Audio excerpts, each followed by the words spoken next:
Today, we're going to look at the paralytic man that was at the pool at Bethesda. And I've never gone through a time in my life, even like hardly an extended time. I hyperextended my knee when I was in 6th grade, and I was kind of on crutches for a couple weeks. I have no way of identifying with this guy of what it would mean to be paralyzed, what you would do when you were paralyzed. And I called Becky yesterday, and I knew I wanted to do this for a couple days, but I didn't want her to think about it too many days. She's already freaking out. So I was like, I'm going to give her 1 day to freak out instead of 6 days to freak out. So I'll let you hold this. I just wanted Becky to share a little bit about her journey and in her life. So you were born, tell us where you were born and that you've never been able to walk. No, I was born with cerebral palsy, which is a birth defect. It causes some brain damage. It affects me from the hips down, and my mom had me early. Let me turn this. Oh, I'm sorry. Oh, it's okay. Do I have to say that? No, I think we can. Good. So you were born premature. Yeah. And you're born with cerebral palsy, and you've never been able to walk. No. Time growing up, can you remember a time when you were a child that you really prayed, you really wanted to be able to walk, you didn't understand why you weren't able to walk like other kids? My family didn't go to church. I heard about Jesus from my great-grandma in New York a lot through tracts. So I didn't think about praying much until I was around 8 or 9. But most of the time, I just felt out of place, and kids are mean. So I didn't really fit in, and people made fun of me because I rocked my head. I have an imbalance in my middle ear, and they would call me retarded and stupid. And because of that, I don't like people very much. I don't like to be up here. And most of the time, I put myself into my schoolwork, and I stayed in my house, and I didn't want to be part of people's group because I didn't like people very much. Yeah. They were mean. I remember you were talking to me, you told me about a letter that you wrote your dad. So what was kind of in that letter? Actually, as I was thinking about it after yesterday, he actually kept it. It was a letter I wrote for school. The teacher asked us to write a paper, and he said that he read it, and it broke his heart because what I was talking about in it was wishing that I could run outside like my friends and be part of their groups and be accepted, but I wasn't, and there was a lot of anger undertone in it. I was very angry with people and sad. I don't like to look people in the eye right now. I just rather people ignore me, and I'd like to sit in the back. That's me. So should I make you sit in the front? Or you always make me. You always be like, come on this side, come on with the people. Come with the people. All right, so, and I'm going to give a scenario here that is what we're going to kind of talk about. What if you found out that in South America or something like that there was some kind of special lake that if you got down there for whatever challenge, the financial challenges of going to South America, the difficulty of the terrain to get wherever you would need to go, the paying people to get you there, that you actually have to dip yourself in these waters, and it's fountain of youth kind of thing, and you'd be able to walk again. What lengths would you go to? Would you sell your house? Would you sell everything you have to be able to do it? What would you do if you found out that right here, right now, you have a testimony from someone that had the same condition you had, they hadn't been able to walk their whole life, and they come walking up to you, they said it worked for them. What would you do? Well, I don't have anything, so I couldn't sell anything to get there. But you said if all that was taken care of, and I wasn't going to die on the plane because I hate them. Okay? So just say that. Say I'm going to get there, and we're sure I'm going to get back. Heck yeah, I would consider it a blessing from the Lord because, we get baptized to follow Him. That's no different. That's just like getting dipped in the water. But I think Jesus can do it here. I don't think I have to go anywhere. Sure. He wants to. No doubt. Thank you. So give her a hand. I know she's scared. Thank you for sharing with us a little bit. So we're going to look at this paralyzed man. I'm going to be in John chapter 5. If you have your Bibles, turn to John chapter 5, and I'll begin reading here. And it says, after these things, it was a feast of the Jews, and Jesus went up to Jerusalem. Now, there was in Jerusalem by the sheep gate. All right, pay attention to that. Now, in Jerusalem by the sheep gate, there was a pool, which is called in Hebrew Bethesda, having 5 porticos, these kind of like 5 columns that held it up. In these lay a multitude of those who were sick, blind, lame, and withered, waiting for the moving or the stirring of the waters. For an angel of the Lord went down at a certain seasons into the pool and stirred the water. Whoever then first, after the stirring up of the water, stepped into the pool was made well from whatever disease he was afflicted. All right, and I am not saying there's any kind of natural explanation for what's going here. I think this is a supernatural occurrence. All right, supernaturally, every once in a while at the pool at Bethesda, the waters would start to stir, and the first person that would step into this water would be healed. And so now in this little portico, and Matt and Josh and I were there. We went to where the pool of Bethesda is. We know right where it is. It's right at the end of the spring that leads all the way up towards Jerusalem. And it's obviously it's hard to tell how big the area would have been, 2,000 years ago. But you just get this idea. It's not a very big area. All right, they've excavated parts of it. It's not a very big area, but people would wade in there. And if once people start sharing, I used to be blind, but now I see. I used to be lame, but now I walk. I used to be sick, but now I'm healed. They spread that news, and so now this area is filled with people, all right, who are waiting and looking for the waters. And I think it stirred. No, okay, that was a leaf. That right when they see the water stirred, the first one to get into this water would be healed. And it's packed with people, and it doesn't seem to come very regularly. It said the Lord went down at certain seasons. So this wasn't all the time, but I think it was packed with people waiting for this miracle to occur. Looking at verse 5. Now a man was there who had been ill for 38 years. When Jesus saw him lying there and knew that he had already been a long time in that condition, he said to him, "Do you wish to get well?" The sick man answered him and said, "Sir, I have no man to put me into the pool when the water is stirred up. But while I'm coming, another steps down before me." All right, and so what he's saying is, listen, everybody's got a different ailment here. This guy lost vision in his left eye. This guy has been really, really sick. He's really, really sick to his stomach all the time. All right, and so he says, the problem is when the water stirred, I'm lame.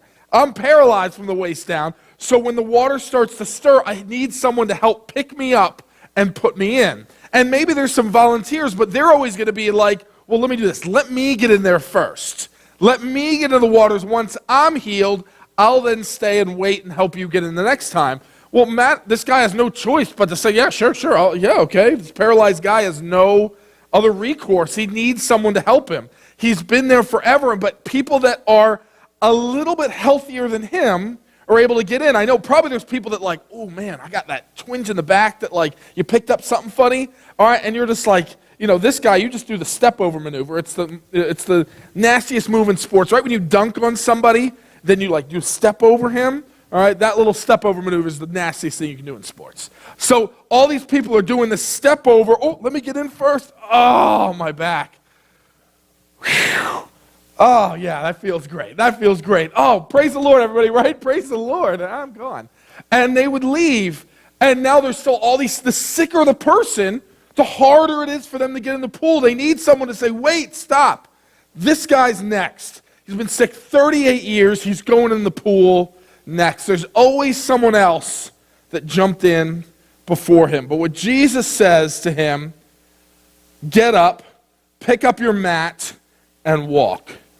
Immediately, the man became well and picked up his mat and began to walk. All right, so Jesus just walks up to this guy, and Jesus never asks a question that he doesn't know the answer to. Hey, are you okay? Are you sick? What's going on?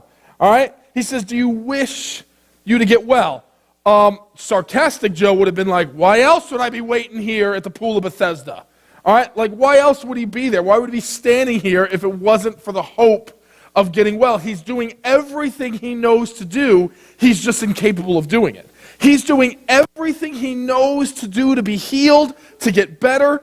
It's just he can't do it alone. He can't do it. He actually can't turn to the water. He's paralyzed. He needs someone to do all the heavy lifting for him. He needs someone to pick him up and put him into the water. But Jesus, instead of picking him up and putting him in the water, says, you pick up your mat and walk. All right? And immediately, the man became well, picked up his mat, and began to walk away. You see I put some quotation marks in there. I need to give this guy a name. I don't want to keep calling him the paralytic or the paralyzed guy at the pool at Bethesda. That takes way too long to say, and I had to practice it to get it that smooth. All right? But so I'm going to call this guy Matt. All right? Just kind of makes sense to me. I mean, if he was in a museum, I'd probably call him Art. If he was in a bank, I'd call him Rich.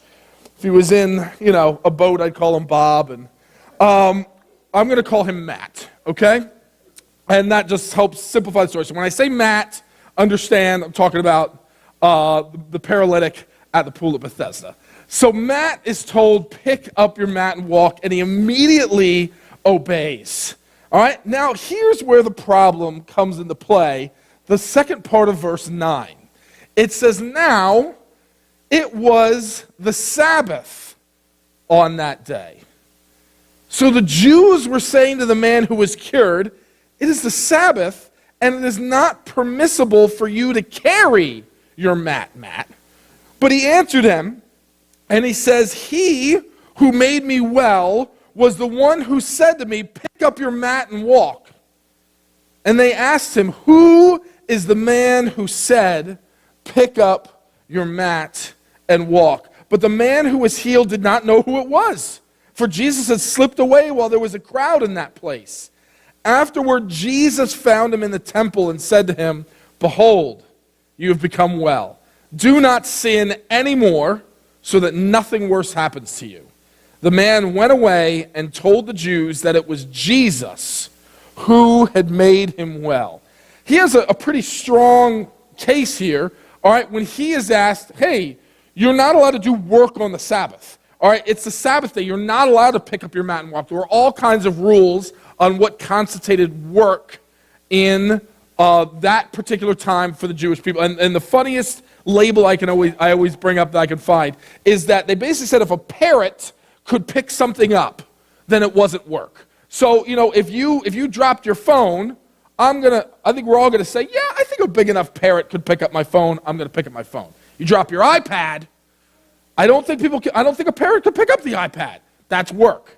All right, so they labeled work so weirdly and specifically. You had a certain number of feet you could walk, certain number of steps you could take, all right, and that would be something less than work. But, all right, the mat that he was holding was a big enough mat that he had been resting on to give him a little bit of comfort there on the cement floor. When he picked that up, that's work, and it's on the Sabbath day. And how could Jesus, a known rabbi, all right, from all outward appearances, he seems to be a godly guy, all right, but he's telling people to work on the Sabbath. He's telling people to work. He's like those evil hospitals that make doctors and nurses work on Sundays, all right, and police officers that have to work on Sundays, all right? So this is a bad dude, all right? He is saying, you go, I'm going to make you work. Pick up that mat. All right, and so they're questioning him. Why did you do that? And he says, before I started talking to this man, I had no capability of standing up or picking up my mat and walking. And when a guy says, pick up your mat and walk, if I was unable to pick up my mat and walk, it means nothing happens and I wouldn't have broken the Sabbath. But I didn't break the Sabbath. It also means no miracle occurs. I'm not healed because I can't pick up my mat and walk. But if I could stand up, pick up my mat and walk, then you listen to the guy that can say that. You listen to the guy that says, pick up your mat and walk. And when he does that, it proves that the man who says it is powerful. It proves that the man who says it is something special. it proves that the man who said that is sent from God, given the power of God.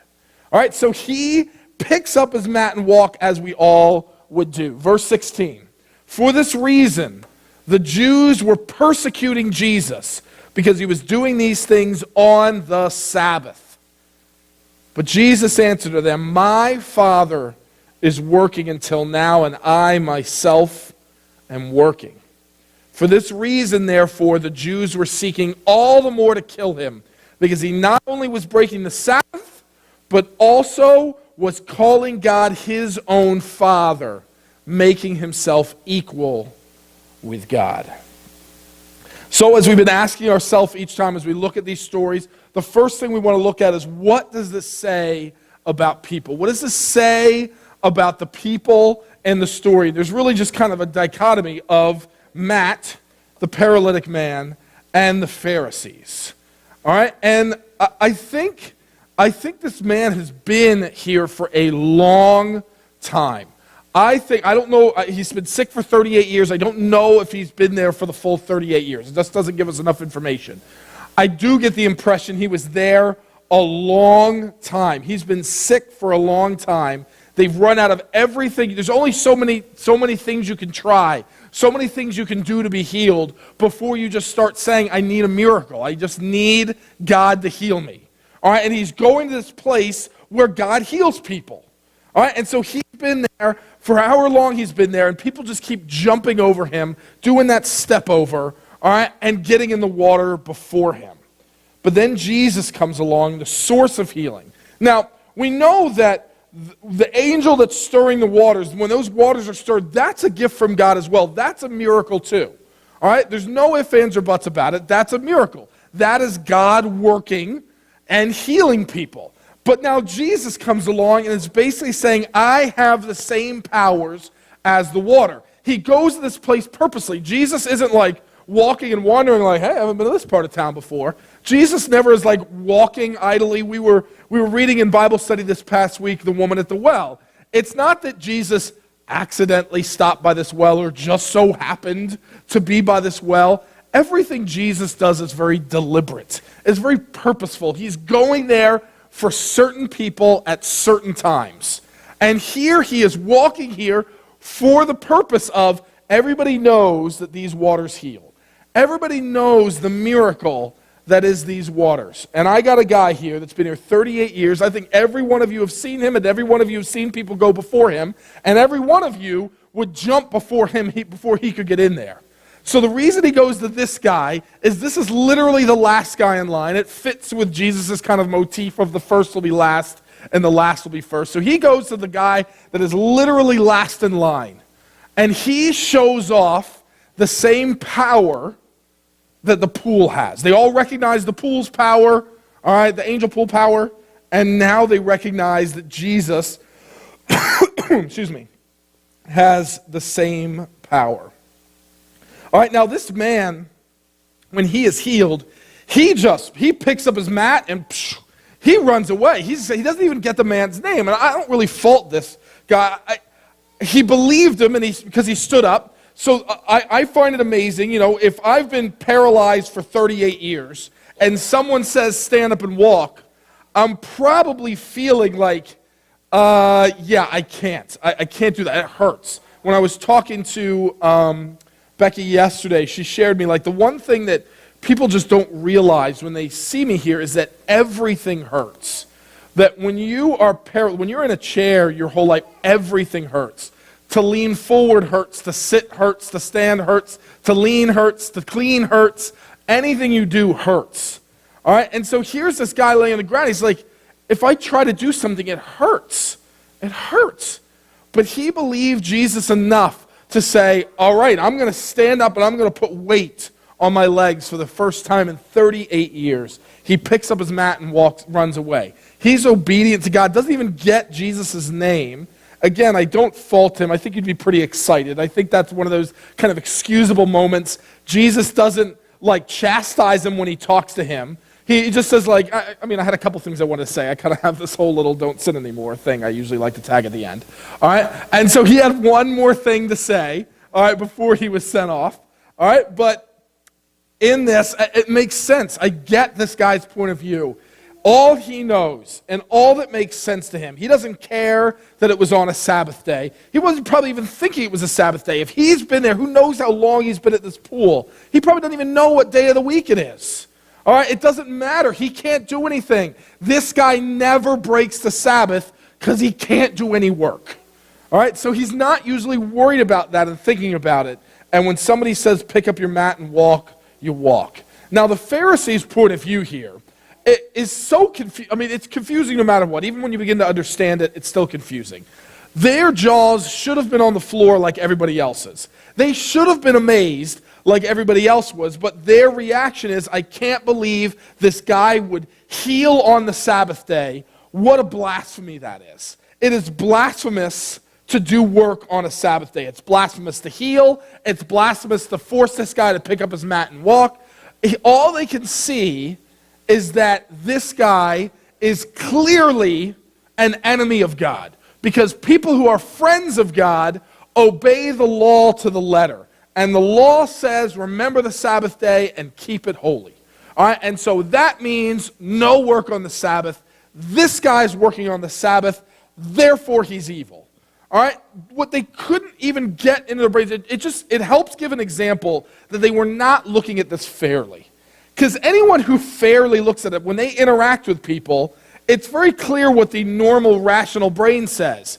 Yeah, but then how is he able to heal if he's not from God? And, their reaction sometimes, it's the devil's work. So the devil is now healing people? That seems like a really nice thing for the devil to be doing. Like, the devil, is really switching tactics when he's like, I'm going to heal people and help them now. You're like, it doesn't make sense. They were losing this argument with the normal everyday people. They were losing the argument because your eyeballs are telling you this is impossible. That the miracle is in the water, and Jesus healed him without touching him, without doing anything.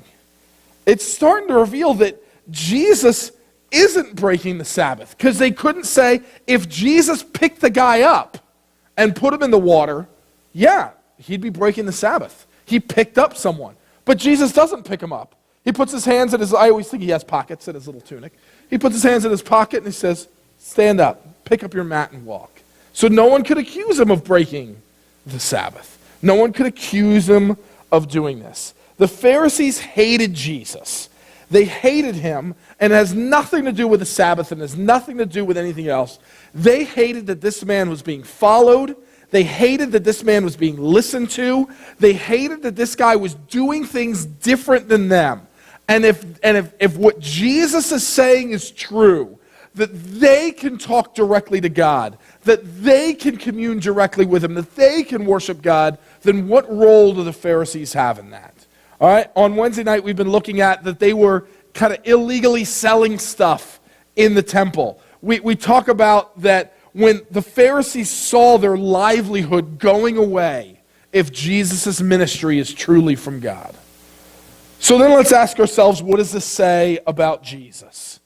What does this say about Jesus? It says lots. All right, I mean, the easy one is that he's a healer, he's compassionate. All right, there is no sickness too powerful for him.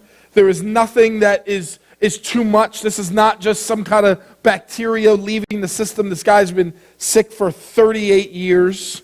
All right, I think it shows as we start looking deeper than the surface. Again, that's the miracle. The miracle is this guy was lame, paralyzed, and now he's healed.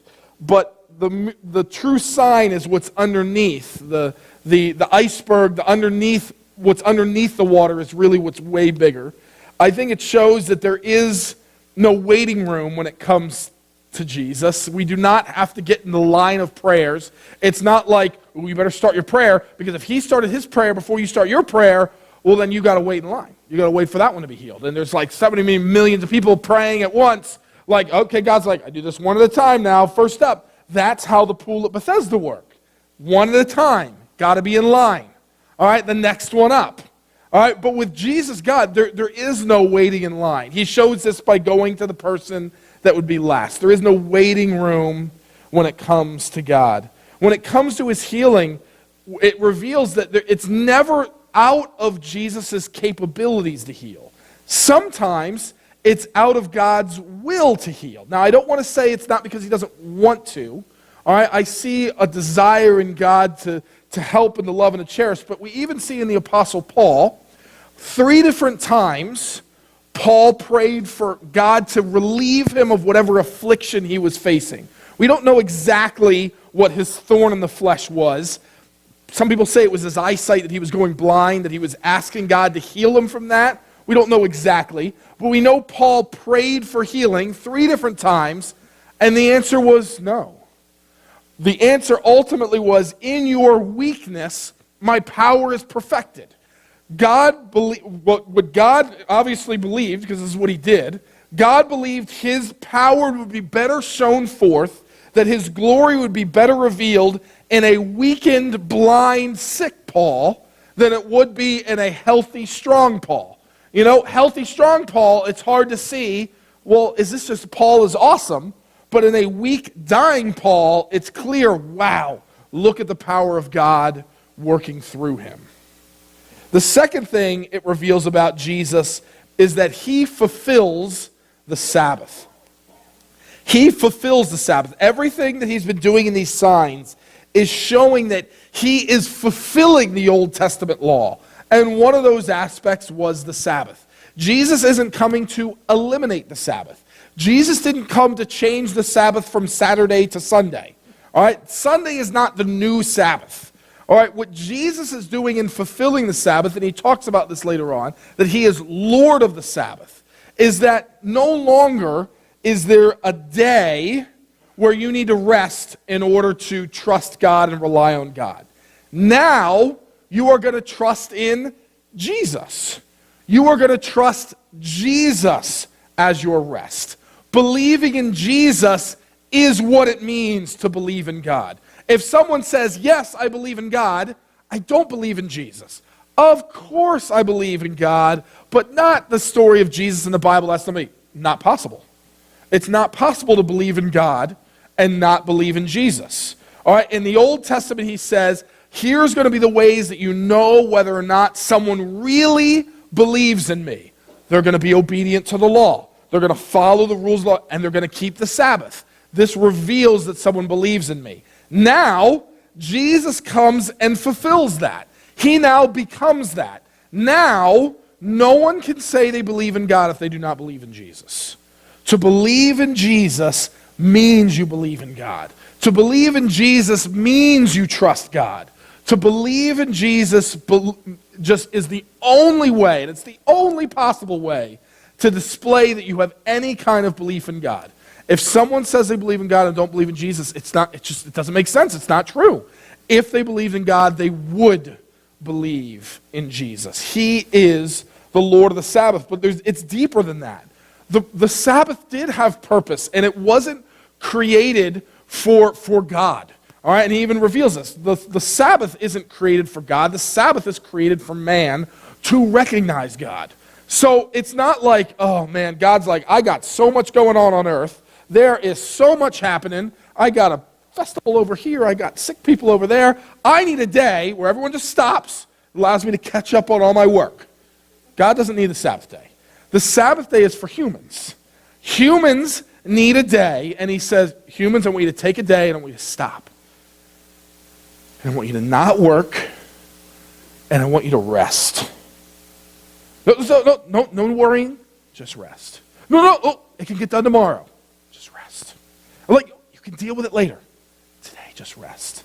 He says humans need that rest.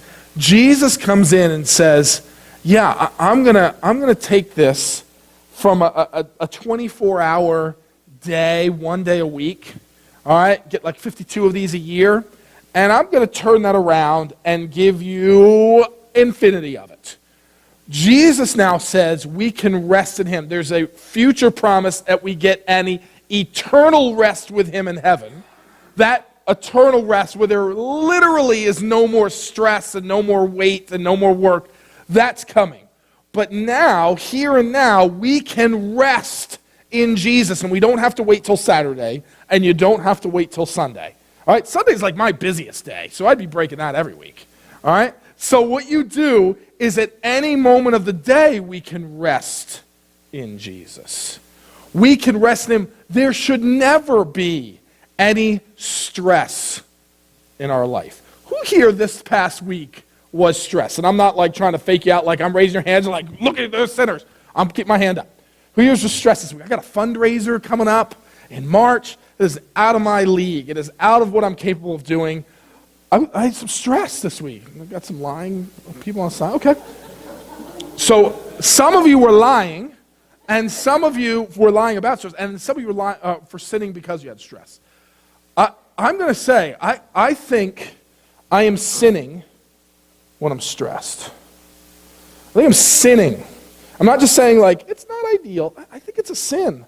I think it reveals that, God, I am going to take the weight of my life on my shoulders. I'm going to take that. I know you said you would take it, but it's mine. Give it back. I think anytime we're trying to keep something that God is saying, I'm taking that. Give me, hey, bring me those who are weary and heavy laden. I will give them rest.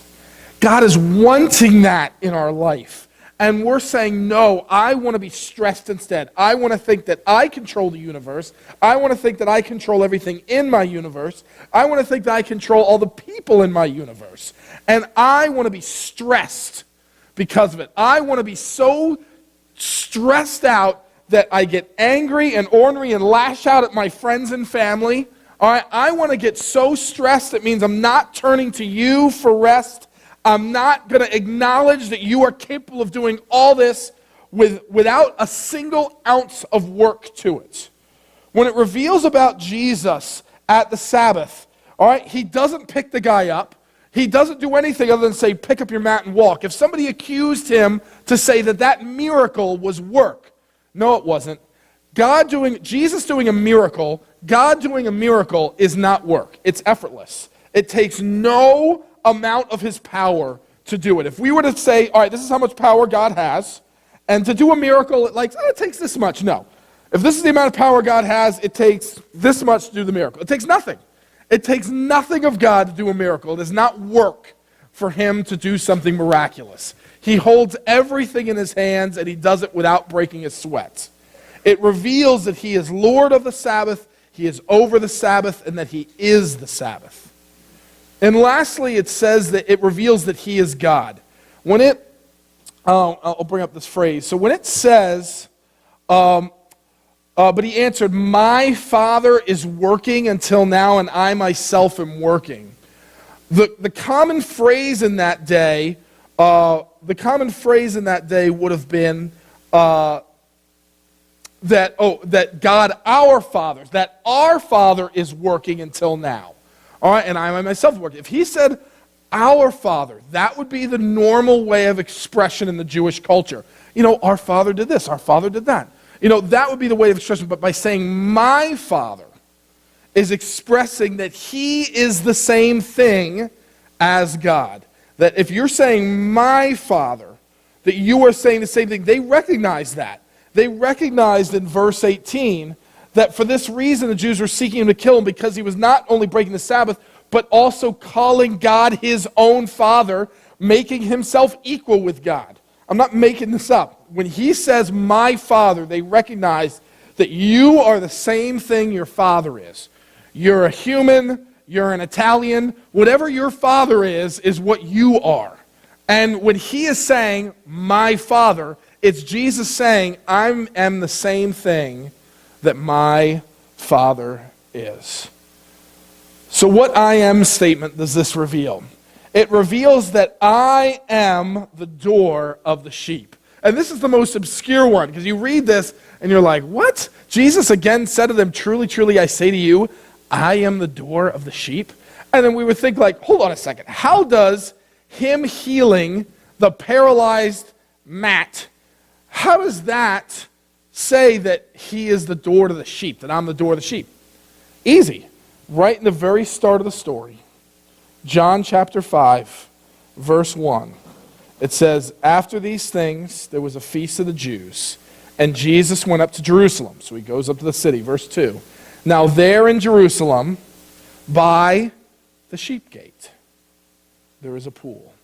What the sheep gate was is right on the south side of the walls of Jerusalem. There was a little gate that a farmer, a shepherd, could walk in with the sheep to where the sacrifices would take place, and they called it the sheep gate. This is where a shepherd and a sheep could walk through for the sacrifice. All right, what Jesus is revealing here in this story is that he does everything in regards to salvation. Follow me here. Here's this guy that he can't get into the water himself. Whatever his paralyzed issue is, he doesn't even have the ability to roll into the water, or he would have done it already. He needs someone to pick him up and put him in the water. He has no capability of doing this on his own. He needed someone to bring him there. He needed someone to pick him up, and he needs someone to bring him in the water, and that's you. You have no ability to save yourself. Every effort that you have to save yourself is like being a paralyzed guy trying to stand up and get into a pool. It's not possible. You cannot save yourself. What Jesus does here, all right, as much as we focus on this idea of pick up your mat and walk, the eyeballs, what everybody would see, what he would experience, what the Pharisees see is, look, this guy stands up, picks up his mat, and walks away. All right, look at what this guy just did. The Pharisees are saying this guy worked to pick up his mat on that day. They all missed it. The eyes can be deceiving. Just in our own life, there are these times that we're like, I believed in God. I remember doing the research. I remember watching the movie A Case for Christ. I remember doing this for me to get all the tools, all the information necessary that I needed so that I could trust Jesus as my Savior. I researched everything. I looked at every other religion, and I chose Jesus. Sure, sometimes our eyes seem to say that, just like the eyes seem to notice that this guy is the one that picked up his mat and walked. What they all miss is that really it's Jesus standing there, and in the power of the universe that he holds in his fingertips without even moving, pick up your mat and walk. The healing that should have took place in the water, he didn't even need to step into it. He immediately stands up and walks. Jesus reveals himself. He says, I am the door of the sheep. What he's saying is, I am the door you have to pass through for the sacrifice of Jesus Christ. Jesus is the door to his own sacrifice. Jesus is the lamb that is brought before the slaughter to die on the cross for our sins and raises from the dead. Jesus is also the sheep gate that allows that sacrifice to pass from God's pastures in heaven into the temple of our heart. He's able to pass through. Jesus is literally doing everything. I use the example like in a courtroom. Jesus is the judge. He's the defense attorney. He's the prosecuting attorney. He's the court stenographer. He's everybody. He's the advocate. He's everybody in the story. And this is just another way of doing it in shepherding terms. I am the shepherd. I am the sheep. I am the sheep gate. I'm the one that's going to sacrifice the sheep. I'm the one raising the sheep from the dead. He's doing everything in the story. And you are doing nothing in the story. You are the paralyzed guy that has no hope of healing without God's intervention. So what does this say about me? It says that Jesus can heal you. So put your hope in him alone, and then rest in him until he does. That first piece of Jesus can heal you, and that means physically, spiritually, psychologically, emotionally. He can heal your family. He can heal whatever is broken. He can heal whatever is sick. He can heal whatever is not working right. He is the one who heals. And yes, sometimes God heals through a doctor. Sometimes God heals through essential oils. Sometimes God heals through magic angel pools. All right? God uses different things to heal, but he is the one who heals, and he is the one that deserves all the praise and glory and honor. Let's not forget his name. Let's not forget the one who needs to be praised. Put your hope in him alone. All right? When we start putting the weight of the universe on our own shoulders, we experience stress, anxiety, fear, depression, anger. These are the things that when we are trying to hold the universe together, if our hope is not in him alone, then you'll be experiencing those things. If you are experiencing things in the area of anxiety and fears and stresses, it's that indicator, all right? It's not the sickness itself. It's the disease. When you get strep throat, as everybody at this church seems to have gotten this last week, all right? When you get strep throat, it's not like the bacteria lives right here and just like is scratching at your throat so that like it hurts when you swallow. It's just the symptom. It's what helps you realize, I'm getting sick. All right, it's the indicator. When you are experiencing stress and fear and anxiety, recognize that as, I'm sick. I'm not trusting in God. My hope is not in him alone. And lastly, rest in him until he does. So what do I do? What do I need to do? You need to stop. You need to rest. All right? We need to rest. We need to be able to say, okay, hey, you know what? I got a couple other phone calls. I do want to check what some other doctors are saying. I want to call Pastor Joe and talk about this. I got a guy that maybe can help me with that. I'm going to check on all that stuff. But I'm not going to do it frantically, and I'm not going to do it with fear. I'm going to do it very calmly. I'm going to say, you know what? I'm about to find out if I'm going to be healed through this manner, if I'm going to be helped through this avenue. But I'm doing it in a state of rest. I'm doing it to just simply figure out, is God going to heal me through the pool? Is God going to heal me through this? Or is God going to heal me through that? I don't know. I know he will. And I can rest in him until he does. And it's a truthful statement. Becky, God is going to heal you. I don't know if it's going to be in this lifetime. But I do know when you get to heaven, you will get to run to Jesus, and you will push the rest of us out of the way, all right? You will step over anybody that you happen to step on, and you will just do the step over maneuver over them and go right to Jesus. You will. You just got to rest in him until he does that. And it's worth looking around in that state of rest. Does God have plans to do it earlier? I don't know. There's going to be some kind of Iron Man technology should be coming out pretty soon here.